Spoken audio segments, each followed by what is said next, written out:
I want to start this episode with a personal story. Today we're talking about rest and burnout.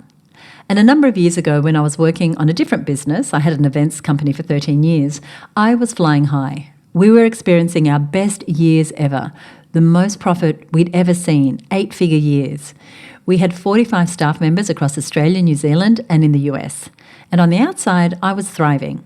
I had found the level of success that was beyond my dreams, and especially way beyond where I was when I started my first business at age 27.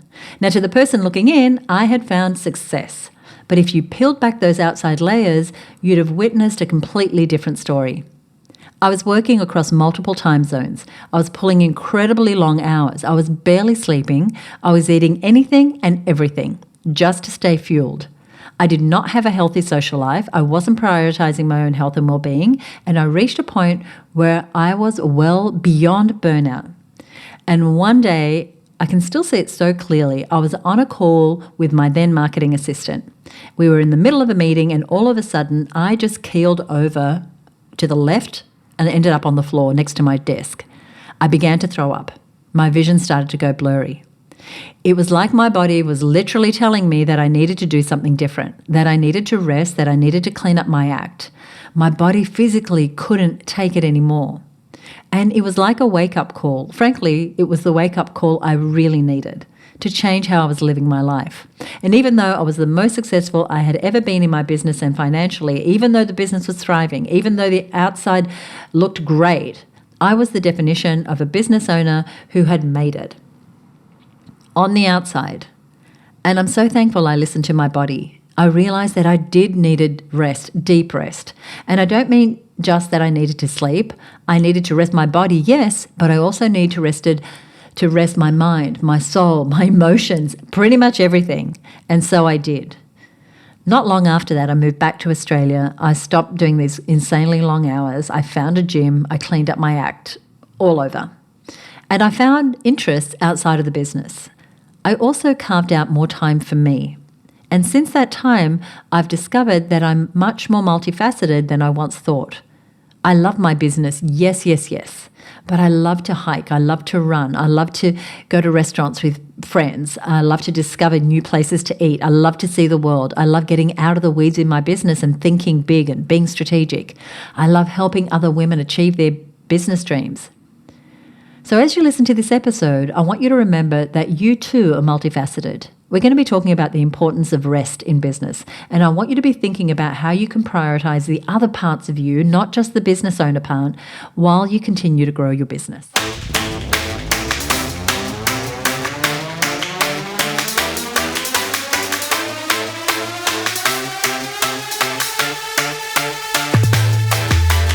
Hey there, welcome to another episode of the Her Business Podcast. I'm Susie, and today we're talking about something that many high-achieving women consider to be one of the most difficult tasks to prioritize in their businesses. Nope, it's not about sales and marketing funnels, and it's not about balancing your books each quarter, which I hope you do, or getting into the numbers, and it's not even about creating a plan for steady growth and cash flow. The most difficult task that most women face is rest. Yep, rest. As high-achieving business owners, I found that we struggle to understand the power of rest and all that it can do for us and for our businesses. We can get into this go headspace where everything we do is about progress and growth and slaying it and hacking it and acceleration, which isn't a bad thing.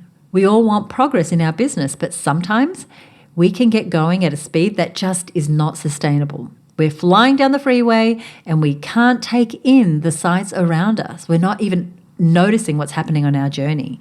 We can't stop to admire the view or to have important conversations, and we definitely can't read the warning signs as they're coming at us. So that's why we need to talk about the power of rest for high-achieving women today, and why pumping the brakes and slowing it down just a touch can help you regain mental clarity, a deep understanding of your business journey, and a resounding connection and love for what you do. This is why I told you that story at the beginning of this episode about my personal experience hitting that wall of burnout to the point where I felt it so deeply in my body. We are so conditioned to believe that success comes from working harder and pulling longer hours. But at what cost? The cost of burnout, the cost of stress, the cost of exhaustion. maybe even the cost of making others, our team, our family, our friends, feel that as well? In my opinion, those costs are way too high. So I want to talk about what happens when we don't prioritize rest, why it's so critical to our success as women business owners, and how you can start building rest into your life and business without feeling guilty about it. And that's really key. So let's talk about what happens when you don't take the time to rest. So a story comes to mind, and that is the story of Simone Biles, the incredible world-famous gymnast. I've always loved watching the Olympics, and I'm always so amazed by the gymnasts. There's something just about the Olympics, about the pride that each country has in representing themselves and performing to their best of their ability, that really strikes a chord. And in particular, I always love watching the women's gymnastics. It's just incredible to see these dedicated young women who've trained their entire lives to be able to do these amazing tricks and flips and jumps. I just don't know how they do it.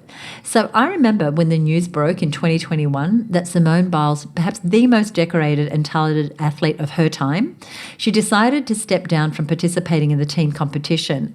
And oh my gosh, the backlash she received after making that decision, it just seemed like every person in the world had an opinion about whether or not she should compete, whether or not she was a terrible person for dropping out, and just opinion after opinion after opinion. All because this successful, high-achieving woman decided to step back and take the time she needed to rest. And later on, she revealed that she made that choice to step back from the team competition because her body literally could not take it anymore. She was experiencing what gymnasts call the spins. Now, this is where there's a disconnect between her body and her mind, making her unable to find up from down when she was doing her show-stopping flips. And it was to the point that she was in danger. The level she was performing at, the tricks she was attempting were so complex and so pioneering that she could risk serious injury if she didn't just stick them. She was experiencing this because of the immense amount of pressure on her, the expectations others had for her and those that she put on herself. And after training her entire life, this was the first time she intentionally decided to rest, to step back, to prioritize her mental health so that she could come back and show up stronger and start loving what she did again. Now, none of us here are probably Olympic athletes, and most of us who listen here to the show don't have the immense amount of pressure that Simone Biles did in preparing for the Summer Games. But each of us, as high-achieving women, experience this stress and pressure in our own way. And the cost of not taking breaks and prioritizing rest is burnout. It's experiencing the business owner's version of the spins. You do not want to get to that point because it's really hard to come back from that level of exhaustion. You reach a point where you're so drained that even the simplest tasks feel impossible. The mental load of always being on starts to weigh you down. And even if you started your business to create freedom to do the work you're passionate about, it can all start to feel like a chore. Because when you're running on empty, you stop loving what you do. And this extends to more than just your business. It extends to your whole life. If you're not making rest a priority, you'll find yourself wondering you started this journey in the first place. And if you know me, you know that that's what I'm about. I believe we should do what we love every day and love what we do every day. I believe we should wake up motivated and excited and energized about the work that we are doing and the clients that we're helping. That our business should fuel us.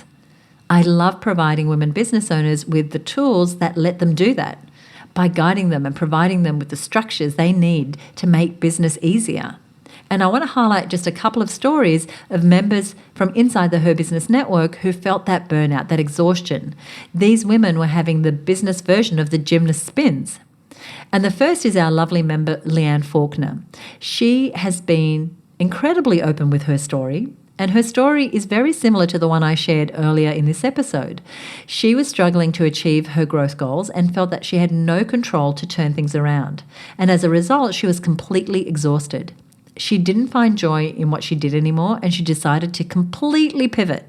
She made the decision to actually leave that business and take time for herself. Now she's an incredible advocate for small business owners' mental health. And if you'd like to know more about Leanne's story, we actually did an episode together here on the Her Business podcast all about mental health. I'll link that episode in our show notes. Another member who's experienced major burnout is the lovely Naomi Gora, and she said that she's experienced multiple times she's experienced burnout, especially in the early days of her business. Now, she told me that she was sitting at her desk 3 days before Christmas in 2019, about to jump on a client call, she wasn't sure if she could physically make it through the call. That's how deep she felt the burnout, the exhaustion. But years later, she's learned to value herself and her services more, and she's now thriving, and she's leaving time for herself. Now, these two women have been through the worst of burnout. They've experienced the type of exhaustion that just tears you down. But both of them discovered methods that would let them rest, recharge, and then refocus their goals. Sure, maybe they had to turn a new direction or chart a new path, and maybe they had to start over, but they took the time and the space that they needed to rest and give themselves grace. Their stories show us that rest is not a luxury. Rest is a key ingredient in growth. I want to let you know also that I asked a question about this very topic, about rest and burnout, inside of our members group. And we have the most amazing discussions in there. And the thread of women going back and forth, sharing their stories and sharing how they got over this and started feeling more energized and motivated is amazing. So we've talked about rest. I hope by now you get how important I believe it is. What you're likely thinking is, Susie, I'd love to just take a nap right now, but if I take time to rest, my business would just not continue to run. Or maybe your sales would go down. Maybe your team needs you to be involved in all the decision making. Or maybe you don't have a team at all, so it all rests on your shoulders. So how do you take the time to deeply rest when you have so many responsibilities? Well, that is a great question. So let's jump into 5 of my favorite methods to actually integrate rest into your life. But before I get into these, it's important to note that burnout doesn't just get solved by drinking a cup of tea, if it's the most beautiful herbal tea, or going for a stroll. When you are this exhausted, when you are this burned out, it takes some time to recover. So even if you implement these 5 steps, please know that it can take time for you to feel the benefits. And so stay consistent with them and give yourself a little grace. Burnout and getting over it isn't always one and done. Burnout can ebb and flow, and it can be difficult to get rid of it completely. I've had quite a year. And there were many times where I felt like burnt to a crisp. I'm feeling great right now. And that's partly what inspired me to do this episode. So the first thing you want to do is reset your boundaries. And if you're anything like me, you can easily let your work take over your life, especially if you really love your business like I do. And your downtime can get swallowed up by everyone and everything else. So you really need to reframe your boundaries to honor your time and then to stick to the boundaries.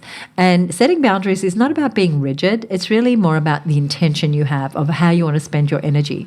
So define your work hours, and they can be whatever you want. And just make yourself shut the laptop when you hit that time. Now, reshaping the culture of these boundaries also impacts your team, your clients, maybe even your family. People should know when they can and cannot reach you. So maybe, say you chose 6 p.m, your phone goes on to do not disturb and you step away from the business to make dinner, to take a walk, to play with the dog, to do a hobby, to spend time with your loved ones. This helps you remember that you are not your business. You are a human being who is multifaceted with so many interests and relationships and connections. I know it may not feel like that right now, but stay with me. And you want to spend time on those as well as time in your business. So set those boundaries, protect your time, and stay as consistent as you possibly can. Now, my second tip follows a similar vein. I recommend scheduling your rest like it's a meeting. And I know it seems a little bit silly, but if you're a constant overworker, you need to do this to at least get you started. Because if you're a type A person like me, it doesn't happen if it's not in your calendar. And your rest needs to be prioritized just like the critical work that you have to do. So block out time in your calendar for activities that you love, activities that make you feel full and whole and present and more you. Maybe that means literally rest for you. I know some days I would just so love a nap. Or maybe it's reconnecting with an old friend who really knows you, getting out of the house and to that yoga class your friend has been pestering you about. Maybe it's taking time to sit with your emotions and let them out into a journal. Maybe you want to boost your accountability factor. Put it on a shared calendar. Maybe you have a shared work calendar with your team, or you can just share your personal calendar with a business buddy. Now, you don't need to tell your team that you're taking a candlelit bath or anything like that. You can just take that time as creative recharge or just not available or something similar. You do not have to feel guilty. And I know I felt that. Sometimes it's like, oh my gosh, I can't not be working when my team is. Today I went to a networking lunch with some wonderful, wonderful women. And I was out for about 3 hours. And there is that little part of me that even now, even after everything I'm saying, still feels that little tinge that as soon as I got back to my desk, I had to answer all the emails and all the Slack threads and do all the things because I had taken this time out. Now, I was out at a business lunch. Whatever it is, right? We don't need to justify it. We just need to make sure that other people know that we're not available. So let people know that you're not available. Then you're going to feel more comfortable silencing the Teams or Slack ding on your phone when you're taking that intentional time out. Seeing that rest time in your schedule kind of legitimizes it. Even if you're the only one who can see it, you're going to be less likely to dismiss it when it's a committed part of your day. Right? So even if it's like, I want to walk more, I want to give myself more time to exercise, don't wait and see how you feel at the end of the day. Actually schedule that time to walk around the block or to go to the gym or to go to the yoga class or to sit and journal, any of the things we just talked about. Tip number 3 is probably going to hit home with you. High achieving women often fall into the trap of thinking they need to do it all. But I always say, some things on your to-do list are not meant to be done by you, or sometimes they're not meant to be done at all. So delegate, automate, eliminate. What can someone else do? If you have a team, look at your to-do list and see which tasks could easily be done by someone else. And unless they're high-level tasks, they can probably be done by someone else. If you don't have a team, it might be worthwhile to hire a virtual assistant or just someone who will work with you just a few hours a week. And if you think saving time and saving money is more important, I encourage you to take a harder look at whether you're thinking like a CEO, like a business owner. Some business expenses are incredibly worthwhile, especially when they're giving you back your time, so that you can focus on high-level tasks. You can also automate a lot of things. And I know it takes time to set up systems and automations, but there's so much tech out there that'll do this for you. So you want to stop wasting time on repetitive tasks, time that you could be resting or time that you could be doing work that fuels you more. And the third thing is eliminating. I bet there are certain tasks that are overcomplicating your business. So maybe there's some things you can eliminate. Anything that's holding you up, anything that you don't really need to do. I mean, often I will look with women at their product service mix, and there's some things that they're putting attention to, mental attention, team attention, that are just not profitable. So they could probably be eliminated, and you could put that energy into the products and services people really want, the things that you really love to do, and free up your time. Now, every task you delegate, automate, or eliminate creates more space for you to rest and reconnect with your business at that higher level. And when I'm talking about rest can also be just feeling present. Feeling like you're in control, not feeling pulled like you're going in 10,000 directions. So let's move to tip number 4. And this one might be the game changer for you. You see, not all rest is created equal. Mindlessly scrolling through Instagram or binge watching a TV show might feel relaxing at first, but it doesn't always leave you refreshed or recharged, especially if you're not watching things that are pleasant, if you like. What you need is intentional rest. Intentional rest is about finding activities that are refilling your cup in a genuine way. Now, this could be something as simple as stepping out for fresh air or sitting out on your deck. Or maybe it's finally doing a hobby you love but never seem to make time for, whether that's gardening or painting or journaling, something creative, whatever it is for you. For me right now, I'm using Duolingo to learn Italian. And I'm not very far into it. I'm just a couple of weeks into it.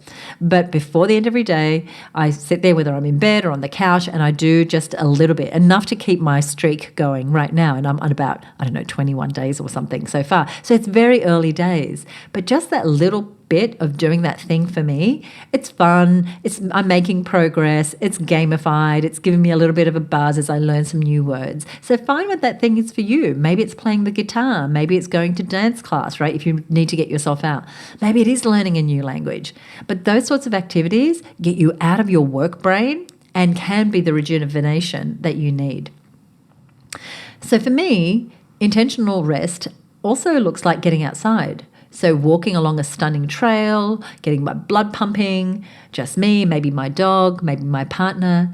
It also looks like taking a couple of weeks to go travel the world and see other places on Earth. And that doesn't have to be overseas. If you don't have a big budget, it can be just going a couple of hours inland, north, south of where you are. Sometimes it looks like just sitting with a cup of tea and letting your thoughts wander without the pressure of problem solving or planning. I love that. And these kinds of activities allow your brain to shift gears, to stop running on overdrive and to get back into balance. The key here is, the word, I've said it twice already, is presence. Whatever you choose to do, be fully present in that moment. Try not to let your mind wander back to your emails or the other 47 things on your to-do list. You can never get it all done, right? That's the truth. We can't get it all done. So we may as well pause and take this moment that we have right now for us. This is your time to restore, not just your energy, but your creativity and your focus too. And finally, tip number 5 is taking the time to regularly reflect. Now, this one took me a long time to implement, but it's made a world of difference in how I approach both rest and work, and it's something that we do inside of her business. Life is dynamic, and so is your business. What works for you today might not work next month or next year. What worked last quarter might flop the next quarter. So you have to check in with yourself about both work and life. And so at the end of each week, ask yourself, how did I feel this week? Was I energized or running on fumes? Did I make time to rest and recharge? What can I schedule next week to create more balance? And quick check-ins with yourself can be really powerful. You can start to catch the small imbalances before they work themselves into bad habits. And because I'm Susie Daphnis and this is the Her Business Podcast, make sure you're looking from the top down every 90 days. What I mean by that is, inside of Her Business, we work in these 90-day plans. Successful business owners use these 90-day periods to work on their businesses. That's why we, every quarter, meet with our members and work on our strategic plans. And those plans are around our money, our marketing, our mindset, different parts of our business. So check in with yourself now. Review the last quarter and then plan the next quarter. Trust me, if you don't do it already, it's a secret strategy that will transform your business. And it makes things so much clearer. You don't burn out because you don't try and bite off more than you can chew in a 90-day period. But what I love about the 90-day periods and why we have this cadence across Her Business is that 90 days is long enough to achieve some great things, but not so long that you get bored, right? Or that you think, oh gosh, yeah, I'll do it later, and you lose your momentum. So, sorry, I went a bit off track there, but it's really important. Now, I wanted to mention one more thing. If at any point during this podcast you've thought to yourself that prioritizing your rest equates to laziness or anything like that, or you feel guilty, just squash that thought right there. Or write to me and I'll help you squash it. As women, and especially as high-achieving women, we're often made to feel like rest is a luxury we can't afford and don't deserve. And society has conditioned us to equate productivity with worthiness. If I'm not constantly doing, creating, achieving, we can start to think, am I doing enough? Am I enough? And this mindset will sabotage you when you genuinely need rest and recharge and to rejuvenate. I know this creeps in for me. If I take a week off, I can start to feel guilty about it. I think of all the work that I could be doing instead. This happens on weekends sometimes too. But I've really trained myself to know that if I don't take the rest, I'll pay for it later, just like I did in the story at the very top of this episode. But I deserve time off. You deserve time off. You deserve rest. It doesn't make you lazy. It doesn't mean your business will fail. It does not make you worth any less than the version of yourself who works through the night. In fact, it highlights the respect that you have for yourself and your business. And our bodies, our minds, our souls need affirmation that we care. And when we are running ourselves ragged, we are not showing ourselves that we care. So as you go into the new year and things really start to amp up again, remember that rest is essential to any successful business. Remember that it will prevent the burnout, the exhaustion, and the stress, and it'll leave you more joy-filled and having a business that you actually love to work in. And if you feel like you don't have a community of other business owners around you and you'd like to get decades of knowledge on tap about all things business, I encourage you to grab a spot on the Her Business Network waitlist now. We're not open right now. We're not taking new members right now, but by getting on the wait list, you'll be the first to know when we open up spots.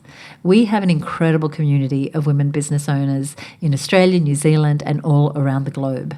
We're learning together, we're building great partnerships, and we're connecting. In fact, we're Australia's #1 network for women business owners who are looking to grow their businesses and get more clients. Now join me on the next episode. If you don't already subscribe to the show, hit follow, subscribe wherever you are, because I love doing this show for you. And what I love most is knowing that you've taken something away and you've put it into your business. So I appreciate you listening. And if you got something from today, if you're implementing something for today, would you let me know? You can email me at podcast@herbusiness.com. I answer every email.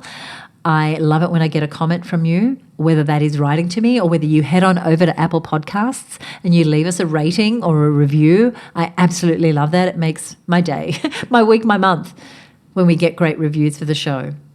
Now, I've mentioned a couple of different things here today. And so over on our show notes page at herbusiness.com/288, you'll find a summary of what we've covered today, as well as links to resources that we talked about.